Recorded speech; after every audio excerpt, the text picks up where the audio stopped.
Okay, so hello everyone. I hope everyone's day is going pretty good.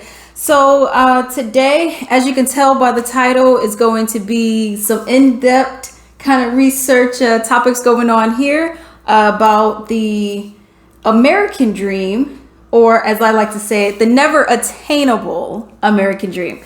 So before I actually get to this, I just got to get it off my chest. So I don't know. I don't know why they do it, and it's really annoying. So like today, you know what? Yes. So today, I'm over here just chilling, relaxing up in my kitchen. You know, I'm doing my things. I got a nice little beef pot roast and stuff that I got going on and whatever, right? And I get someone knocking at my door, right? I'm the kind of person that's like this. I'm be real. If you knock and you do not call me beforehand, I do not answer. I don't do that. That's just how it works for me. Okay. So I was like, okay, what's going on? You know? And then I'm looking, don't see anyone out there by the time I get over there, and I'm like, whatever, right? So then I'm like, okay, I'm gonna be setting up. I think I was washing dishes next, or I was doing something, right? So then I hear a knock again. And I'm like, bruh, like this, mind you, this is like 40 minutes in between each other. So I'm like, this is either the same person or I don't know. And I'm like, yo. So then after I get done, because I'm not going to stop what I'm doing for you. So after I get done or whatnot, I'm like, all right, let me go over here and let me see what's going on. Nobody's there, obviously, now. And I'm like, bruh, this is something that irritates me. It should be outlawed. I'm sorry. This is really annoying, you know, because you get advertised throughout the day all the time. If you go on YouTube, you're getting advertised on YouTube, getting advertised to on YouTube with the YouTube ads. If you go on like the one on like your laptop or whatnot, they have like little banner things. Oh, Samsung, whatever, who gives, you know. And I'm like, okay, you go on any kind of website. Let's say you go in, I don't know, you're buying something, whatever you're buying, right? There's advertisements all on the website. And I'm like, all right. So then if I want to read an article, there's advertisements all on the articles. I'm like, bruh.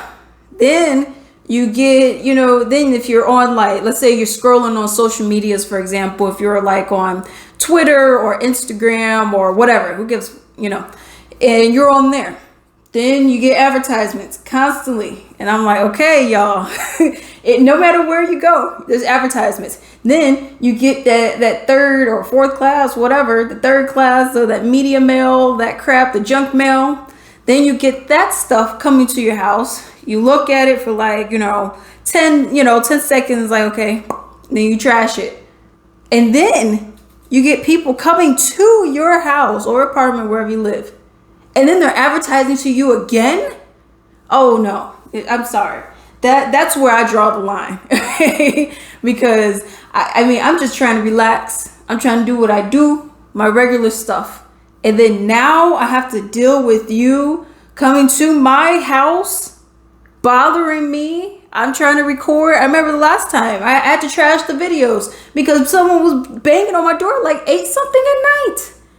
It's 8 something at night and you did not call me prior. You don't come. It's as simple as that, you know. Man, that stuff, oh my, it makes me so mad. It really makes me mad because it's like, you don't see me coming to your house, bothering you, trying to sell you something. So why do you want to come to mine? Why is it okay for you to come to mine and I don't ever come to yours? That is what really makes me mad, bro. Like, that really makes me mad. But I'm sorry, little tangent. I had to because it was just boiling in me. Like, you get advertised everywhere. And then you're going to come to my house? You're going to come to me and advertise? Oh, no. No. Now I don't even give you the benefit of even opening the door. I don't open the door anymore because I don't have time for it. Like, that stuff it's so rude. It's so rude. Just inconvenience of my entire day. Jesus. It really irritates me. Like, I try not to, but they got me today. All right, so we're gonna go to this this story that I got going on, and hopefully you guys enjoy it. Hopefully you guys learn something from it. That's the whole point. That's the whole goal of this. So let's get to it. So the never attainable American dream. Okay. So first, let's just figure out. Let me make sure everything's good. Okay. So first, let's just figure out. Okay, we're talking about the never attainable American dream. Well, we got to start somewhere. What is the American dream, or what is that believed to be? So I have the definition here, and I'm gonna have all my links in the description down below. So what's the American dream? The American dream is the belief that anyone, regardless of where they were born or what class they were born into, can attain their own version of success in a society in which upward mobility is possible for everyone. The American dream is believed to be achieved through sacrifice, risk-taking, and hard work rather than by chance. So you work hard, it's a guarantee you'll succeed, right? Because you're working hard. You're taking risks, you're taking chances, right? But let's figure out what this means. Let's start from the beginning, right? You're saying that it's a belief that anyone, regardless of where they are born or what class they're born into, can attain their own version of success in a society. So what does that mean when you say where they are born? So are you talking about, because we're talking about the American dream, are you talking about immigrants who also can come over? Because that's what that means, right? Immigrants that also could come over can achieve the American dream because it's America. We're so great, right? So I actually want to show you guys an article, well, not an article, a video actually, talking about the immigrants and this American dream and how they can come over and they can, achieve the American dream. I want to be clear to folks in this region who are thinking about making that dangerous trek to the United States-Mexico border. Do not come. Do not come. The United States will continue to enforce our laws and secure our border. There are legal methods by which migration can and should occur. But we, as one of our priorities, will discourage illegal migration. And I believe if you come to our border, you will be turned back. So, as you guys just heard, the VP said, don't come. So the very first thing in the American dream, you're saying regardless of where you're born, you can attain a version of success in this society where everything, the mobility is upward. So everyone can succeed. But she's already saying, do not come. Now, she did say she's referring to, she was saying illegal immigrants. But as everyone knows, this whole process of gaining citizenship and whatnot is extremely long. And it's a difficult process. So it's not something that just is that easy. And also another point to make on that is the fact that even though, like, okay, let's say you're illegal. Well, why? Let's think about in the first place. Why are they even coming here? Why would that even be happening? Why would anyone even want to come to the U.S.? I mean, if you look at a lot of these other countries, who have, the healthcare or whatnot, well, why would you want to come here? Let's say other people who don't have it. Well, we don't have universal either. Why would you want to come here? Is it maybe because we completely destroyed your way of living? We completely destroyed your environment, your country, and maybe that's why you're coming here? But then we could destroy it and then at the same, then turn our head and in the same breath say, yeah, but you can't come. I mean, you know what I mean? For you to be the VP saying that, it's kind of like, what the fuck, so there's that. But we're going to keep going on with this, with the American dream. I'm going to put this down for a moment. So the next part says, what class they're born into. So we had where you were born, and now we have what class you are now born into, right? And I would like to expand it to mean like not only what class are you born into, because that can also change. What people don't understand is you can be born into middle class and then later on in life turn into lower class. So let's also move it to what class you are currently in, right? Because currently we're not living, what people don't get is we're living in a class struggle. It's them versus us. It's the millionaires and the billionaires versus pretty much the rest of us. You know, you have a lot of millionaires, you have a lot of billionaires who they could just snap their finger, put their money together. Not even every little, single penny that they have, but they could put their money together and they could end homelessness, childhood poverty, everything. But they choose not to, right? And I mean, when you think about it, is this. You have the millionaires, you have the billionaires. They never ever have to worry about struggle. They don't ever have to worry about, unless, well, really, they don't at all, unless they're just being greedy and doing crazy things and buying real estate and all the other stuff. They have health care at their job. They all do.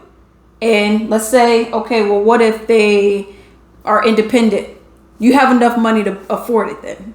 Okay, if you're a millionaire, you can afford some health care. Okay, if you're a billionaire, you can afford some health care. If it isn't already given to you. They also pay almost no taxes. There's let me see if I have it on here. There's this link. I'm going to link it down below because I'm looking on it on a different screen. And I don't want to do all the scrolling on here. But it shows the corporations that pay almost no taxes, if not any at all. You had on there, you have the Nikes, you have the Amazons. I mean, there's so many different companies like that, FedEx, different companies that just are not paying anything. Meanwhile, you have to be the one to foot the bill. But yeah, and then it's just, and when you are rich, when you are wealthy, you are able to pick and choose where it is that you want to live, so it's like, okay, no matter what class you're in, well, obviously if you're in the upper class, you don't have to struggle, or if you're in upper middle class, you don't have to struggle. You have more of the success of, or not success, but you have more of the ability to choose where it is that you can be. You could choose not to be in a polluted area, whether that is like, particle pollution, noise pollution, whatever the case may be. And then there's the other line that says they can achieve their own version of success in a society in which upward mobility is possible for everyone. So everyone could be successful. There's no reason why anyone's poor, right? Because, I mean, why would you be if everyone could be successful, right? It's like for me, it's like those videos that you see on YouTube where it's like how to make $1,000 a day. You could do this and you make $1,000 a day. Well, why is everyone not making $1,000 a day then? If it's so easy, then everyone should be able to do it, right? That means it's not what you guys are making it out to be. But then, I think about it, it's like, okay, you could have your own version of success. But first, we need to think about pretty much what society is it that we're living in before you can even say like, okay, you can have your own version of success in a society. Well, what society are we in the first place, right? Well, we first live in a society where censorship is promoted. We have the president, Biden, who's actually saying, essentially snitch on your radical family and friends who have radical views, right? And he's like, okay, snitch on them. Then you have what is it called? The social medias, who were saying like, okay, well, if you say this, or if you have this, then we're going to censor you. and then we're going to mess with your money. You know, so it's like only promoting opinions that fit the pro-war negative narrative as well. And, you know, the government doing the dividing that they've been doing for a while. I think I had that video. I think I put it out already, so it should be out, I think. And it's, you know, like I said, if one goes against the narrative, then you're done. You know what I mean? I mean, they're going to keep demonetizing you. They're going to keep making sure that your stuff isn't being seen by everyone as they keep doing. I mean, there's this thing that like the Facebook group, you know, Facebook, Instagram are doing, where they're doing like this, it's like a promote your, like your post or something like that. So you have to pay. So what happens is, let's say you have 1,000 followers, right? You got 1,000 followers, and then you make a post. That post is only being seen by, let's just say 200 of your followers, of your 1,000 followers. Let's say they're all online right now. They can all see your post, but it's only being shown to like 200 of them, unless you pay to like enhance it or whatever and promote it even more. So now you have to pay to then get your post to be seen by the full 4,000 when it should have already been seen by the full 1,000. So that right there, it's all, you know, this crazy business model that they have. It's fucked, you know.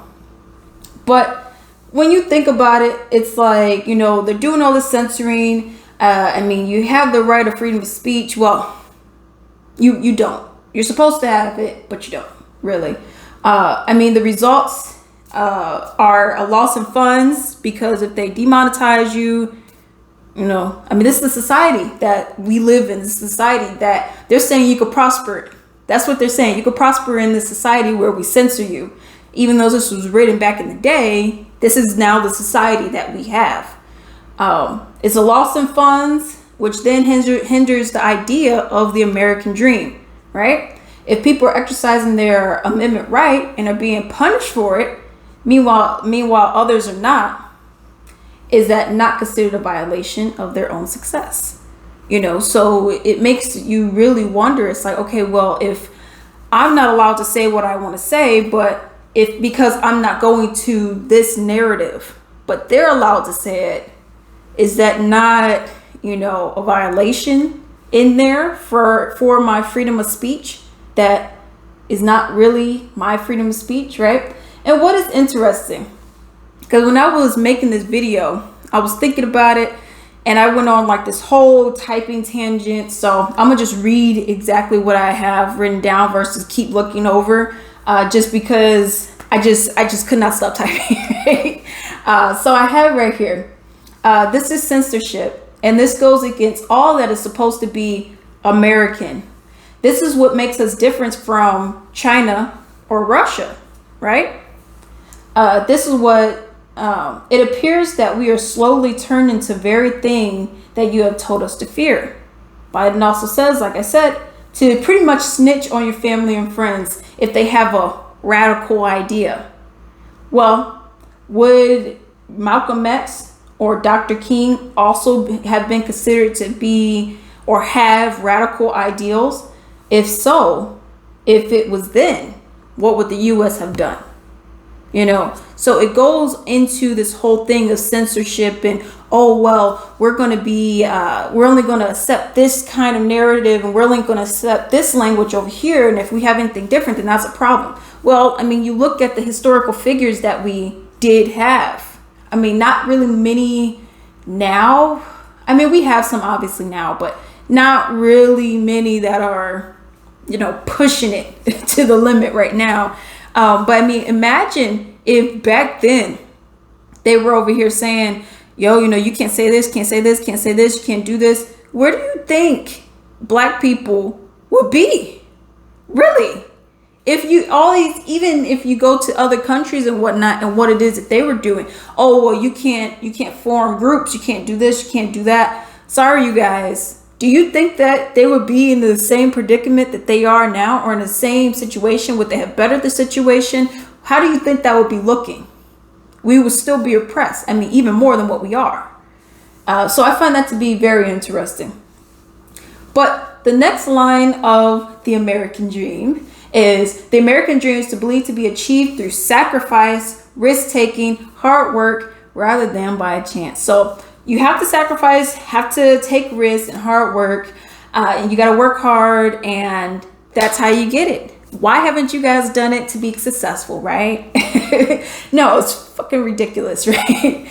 This is problematic because it states nothing is given to you by chance rather than strictly hard work, but it also says that it does not matter what class you're born into.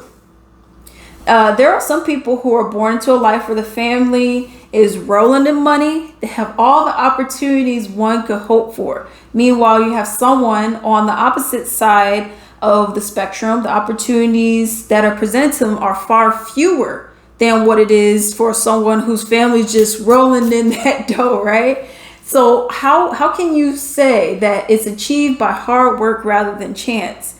Well, no one can choose what family they're born into. I can't choose that these are my parents. I couldn't have chosen that these are my parents. And I mean, this is the family I'm in. You know, I'm in this tax bracket, whatever. I can't choose that. That's not something that I could have decided at all. Meanwhile, the other people who have rich parents, they couldn't have decided that either, because you weren't even a thought before. Okay, so there's nothing you could have done. But you're saying that it's through hard work, sacrifice, risk taking. But how is that even possible if you have some people who didn't even have to do that, and then they were just shoved in there, and they're like, okay, I didn't have to do anything, and yeah, I got a trust fund of $500,000 at age 5.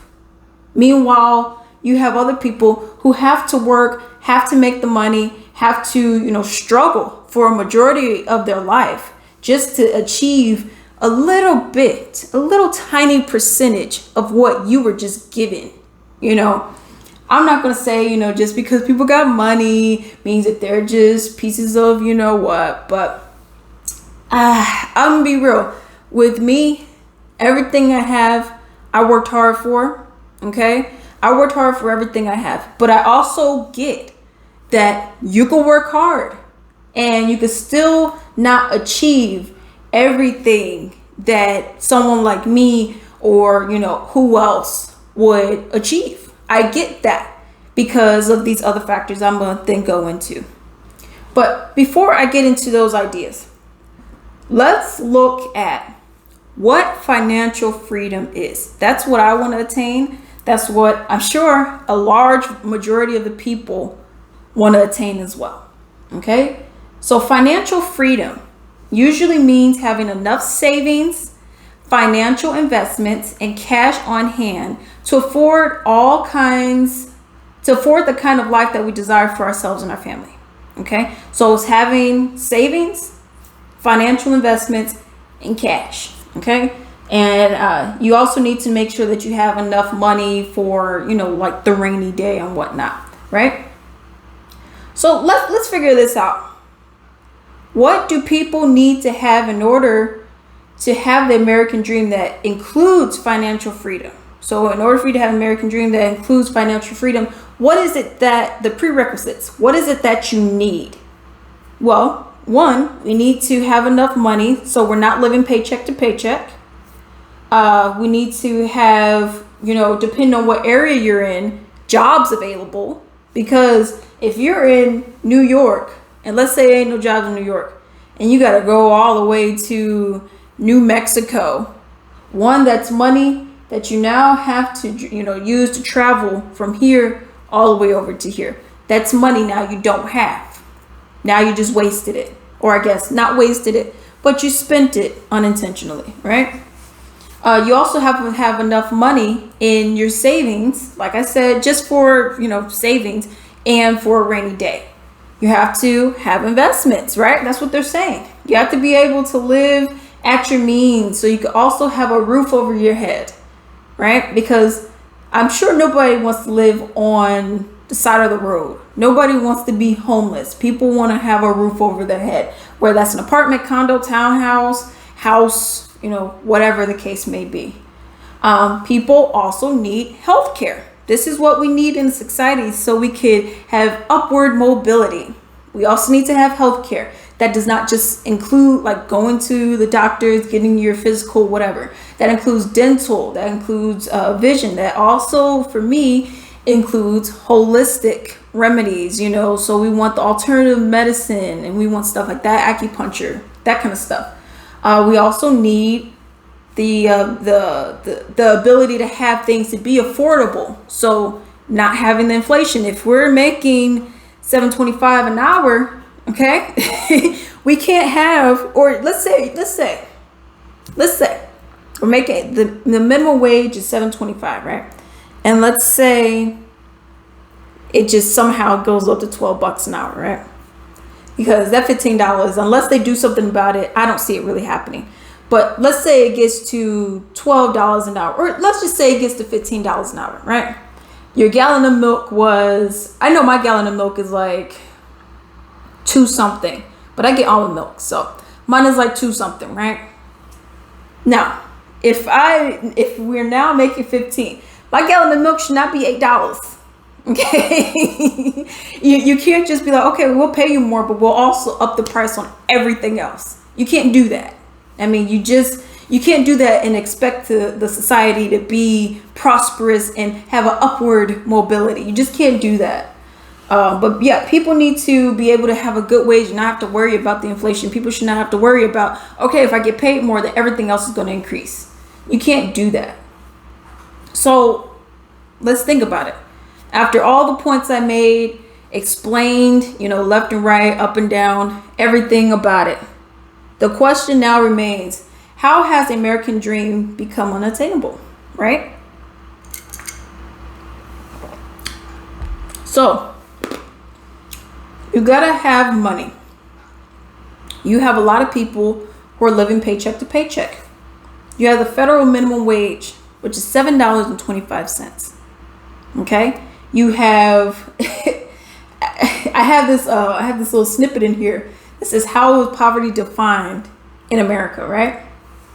According to the U.S. Census Bureau 2019 current population report, 34 million Americans are considered impoverished, 10.5% of the country's population. That's a lot of people. And it goes in to say about it says the poverty rate for American children was 14.4, the lowest since 1973, and the rate for people 65 and older is 8.9. So we're not taking care of our older people, and obviously we're not taking care of our younger people. We're definitely not taking care of people, just anyone else in the middle. So what's going on? You know, I mean, you're saying that we have the American dream, but it has become unattainable because we're living paycheck to paycheck. We're not able to, because we're not able to have the money or have the health care, we're also not able to just take care of ourselves, you know, because we're only getting paid a little bit, and then you have everything else that keeps going up. Everyone keeps going up. But yeah, I mean, and then they tell you, and I have an article here actually that I want to show you guys. And it's this one. It's the population of poverty USA, and it shows who lives in poverty. Approximately of, you know, like different kinds of categories of people, I guess you can say. You have the women, the men. Then it goes by age.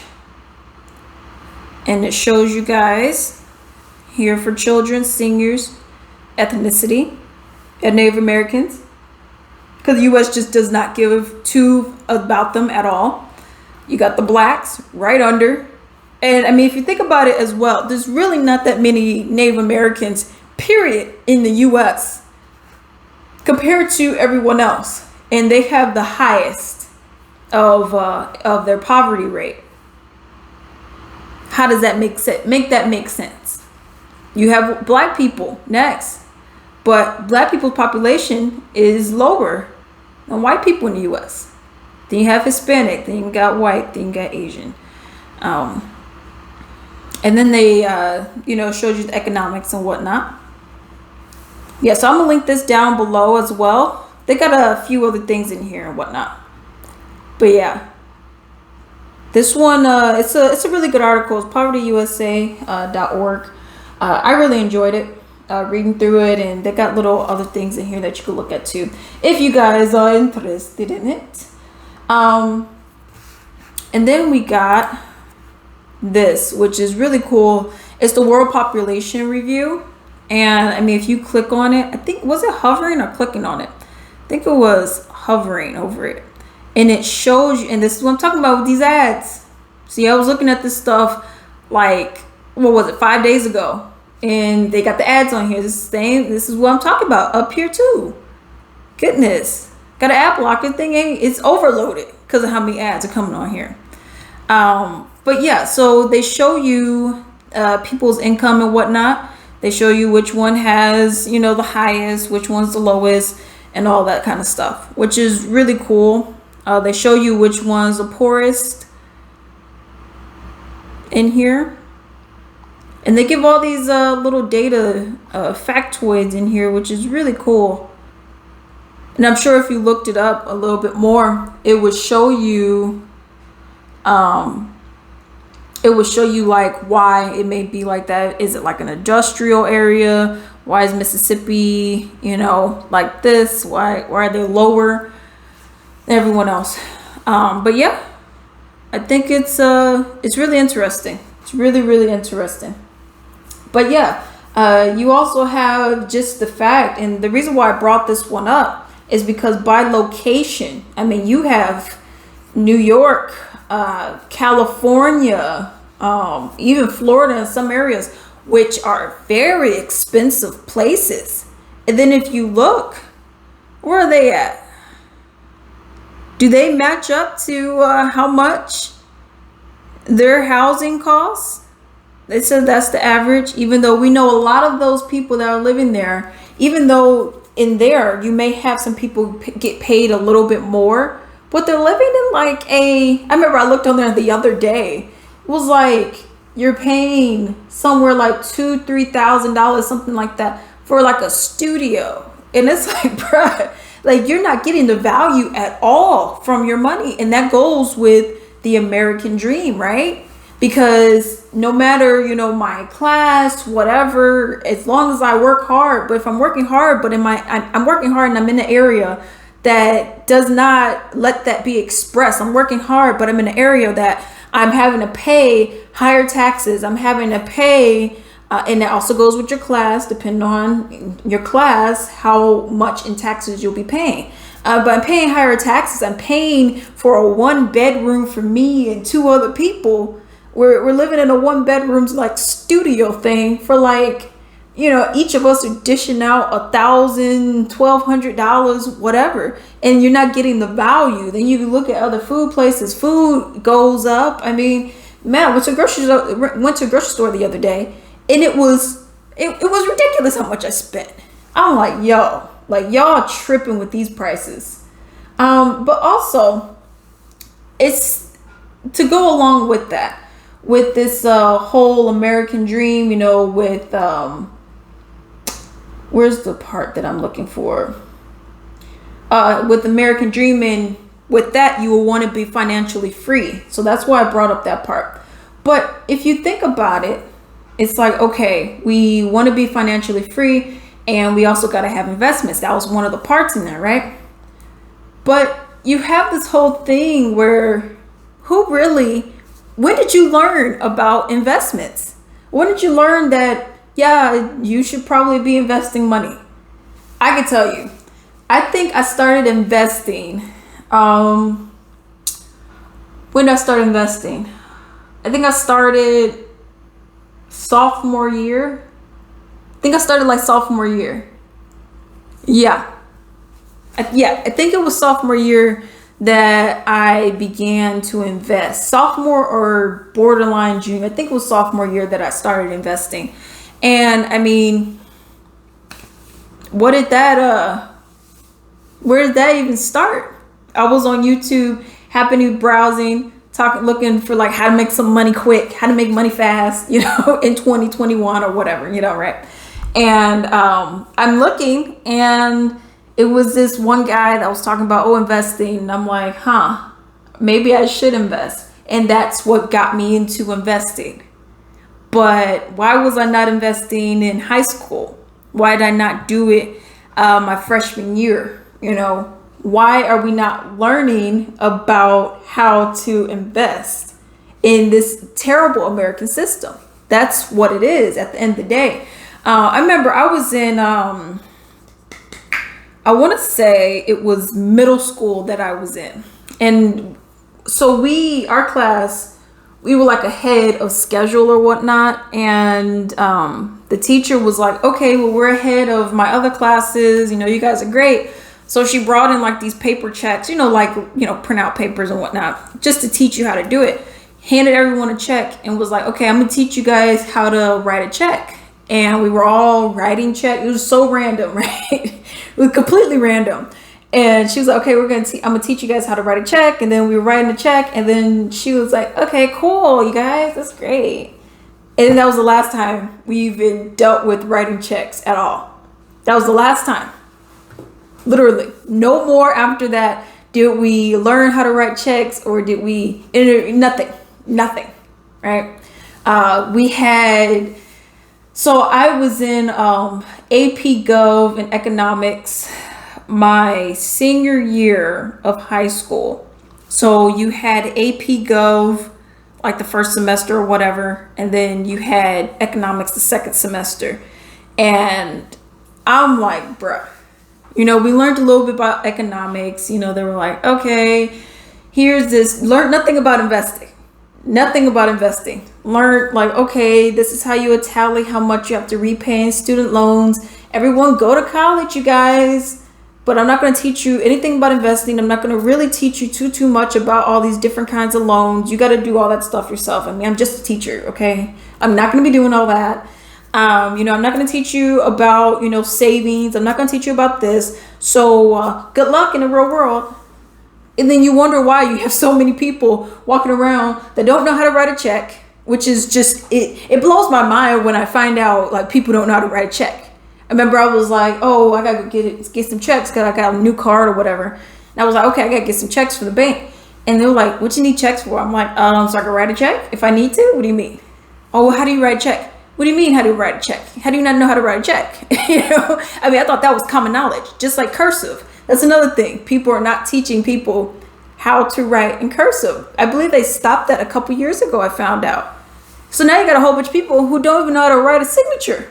They think that just writing like A, L, and then I put a line in here is cursive. No. So it's like a lot of things are just not teaching you in school. And I mean, that falls into how you would deal with things in your real life. They're teaching you how to be a good employee, but they're not teaching you how to have employees. They're not teaching you how to be a boss, how to own your own business so you don't have to be someone else's employee. We're just going to teach you guys how to work for someone else, and that's about it. It's ridiculous what goes on in the school system. It's really crazy, man. But yeah, I mean, don't know about investing until you I'm not gonna say until it's too late, because you can invest really at any time you want to, just depending on how you're gonna go about doing it. Because obviously you wait too long, you pick a different stock, you may be waiting 10 years before you really see something, as we've seen with the cryptocurrency and all that kind of stuff.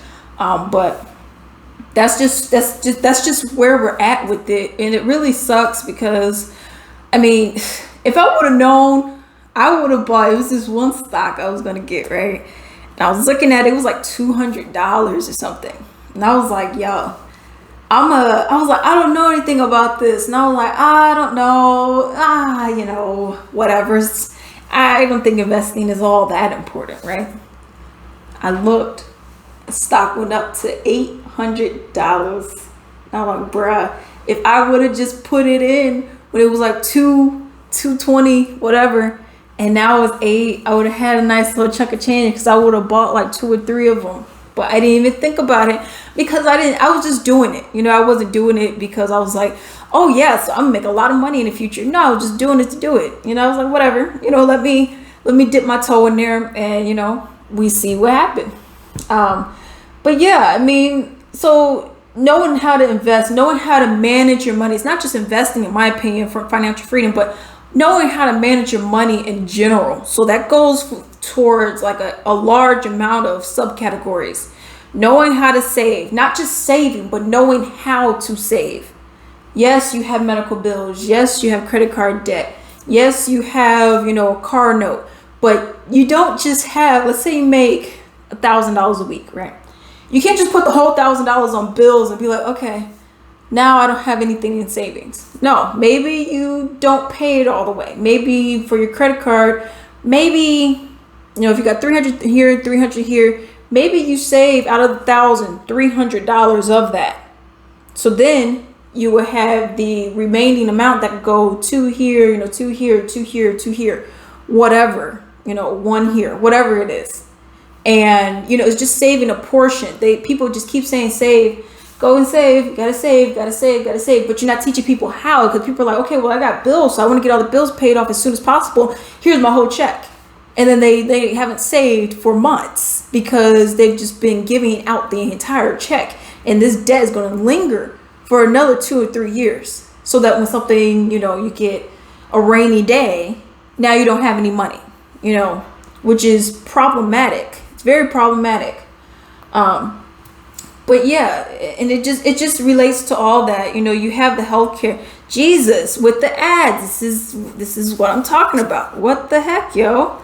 But then you have the whole idea of, healthcare that also goes with it.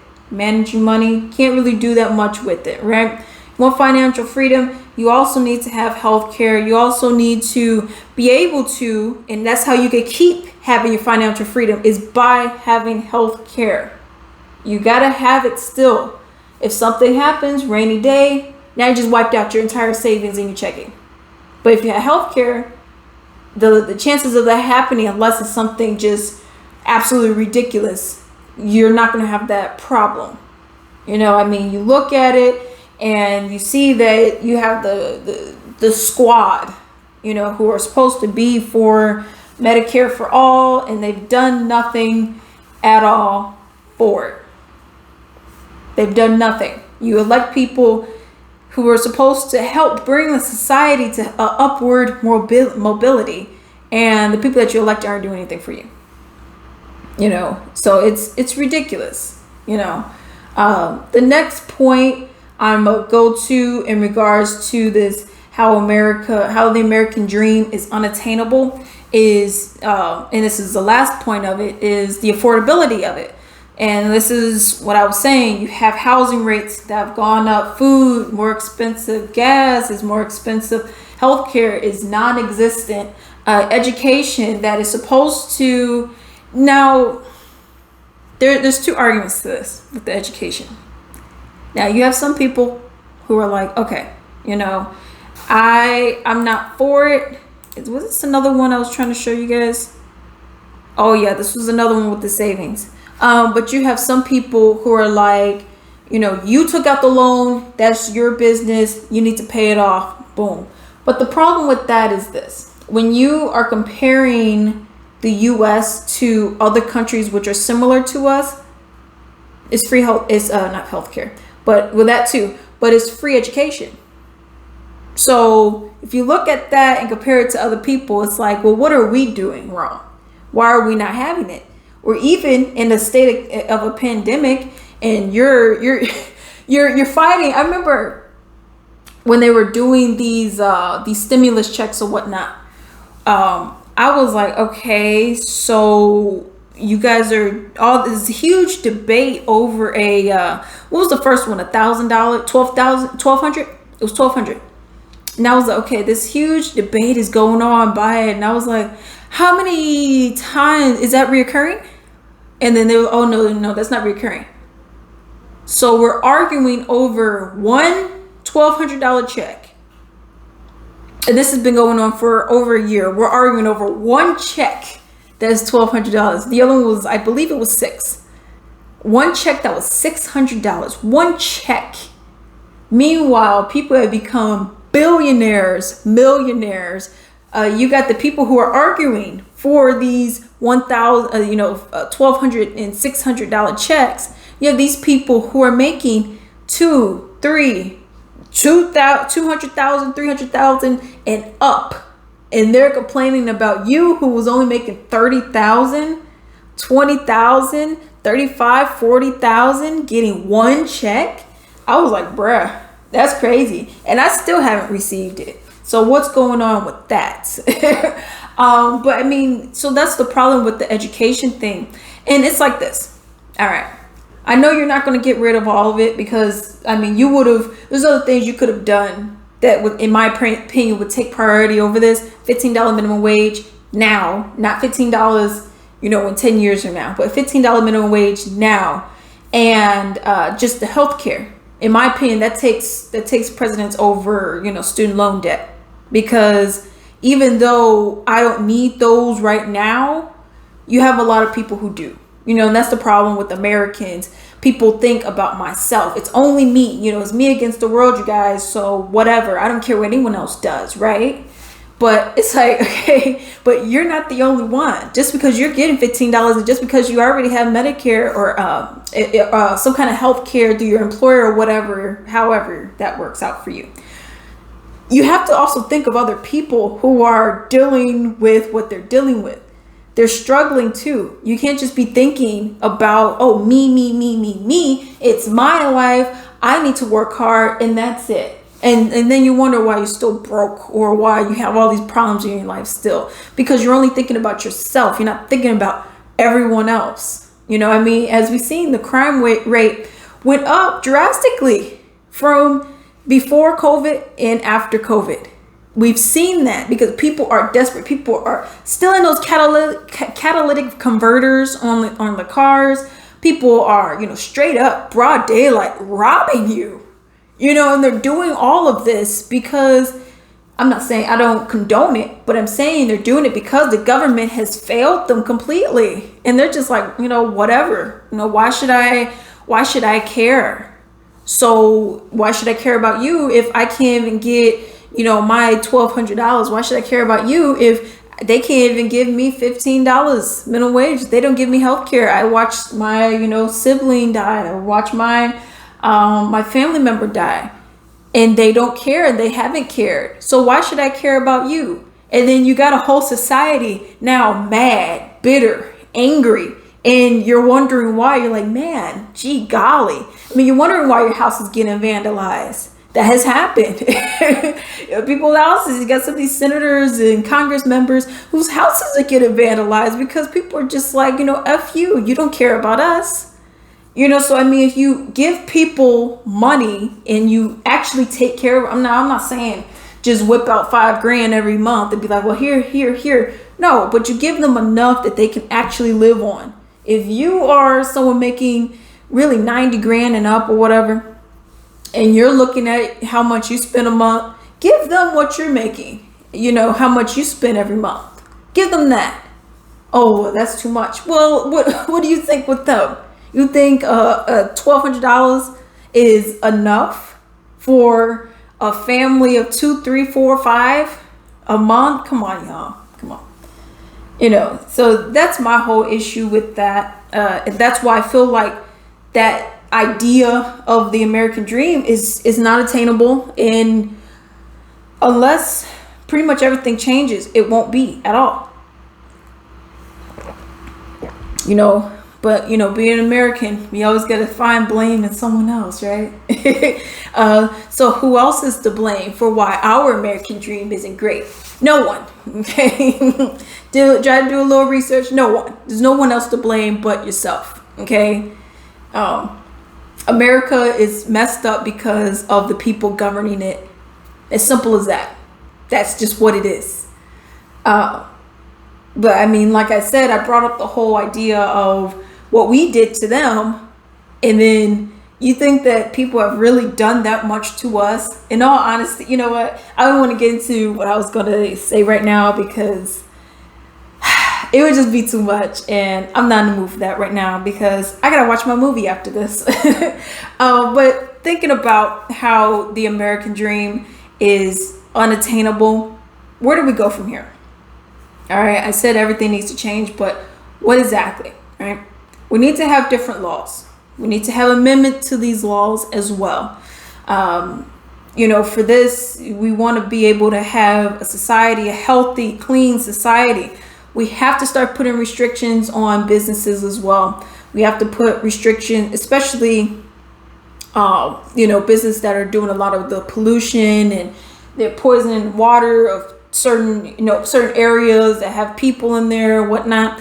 And then they're getting poisoned and stuff like that. That still happens. That's not a what is that Dr. Seuss one that it's not Horton Hears a Who, the Lorax. That's still happening to this day. Okay, so it's not something that it's out of sight, out of mind. No, it's still happening today. So we have to put more regulation restrictions on businesses, companies like that. Make sure they pay their taxes. If you want me to pay mine, they have to pay theirs as well. We need to have health care of some sort. I don't care how it happens. That is affordable for everyone and or free for everyone. That needs to cover vision, dental, prescriptions, all that stuff. We need to have a UBI as well. We need to increase, in my opinion, the minimum wage to $25. Okay, I think it needs to be 25. 23.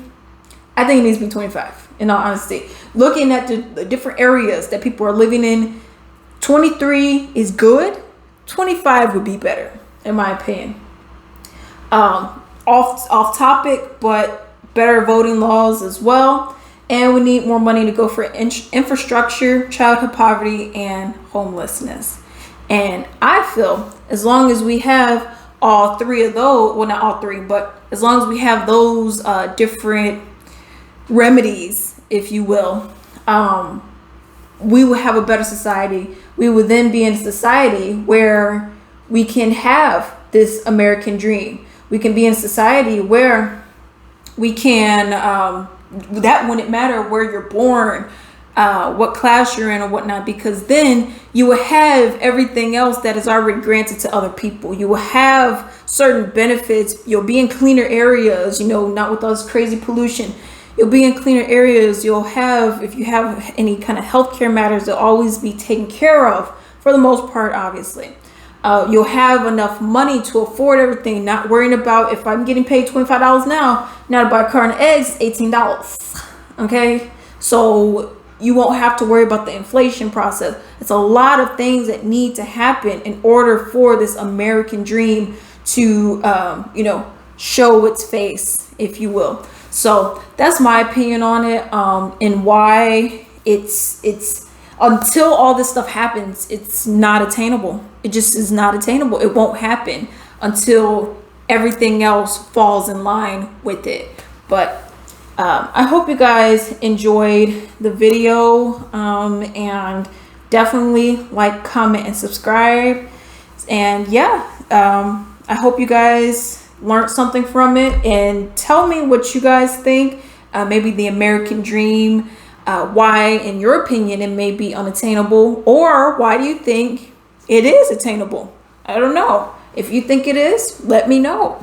Let me know what you guys think. And if it goes with picking yourself by the bootstraps, then I know where you lie. But no, I mean, I'm open for a discussion. I'm open for, everything. So let me know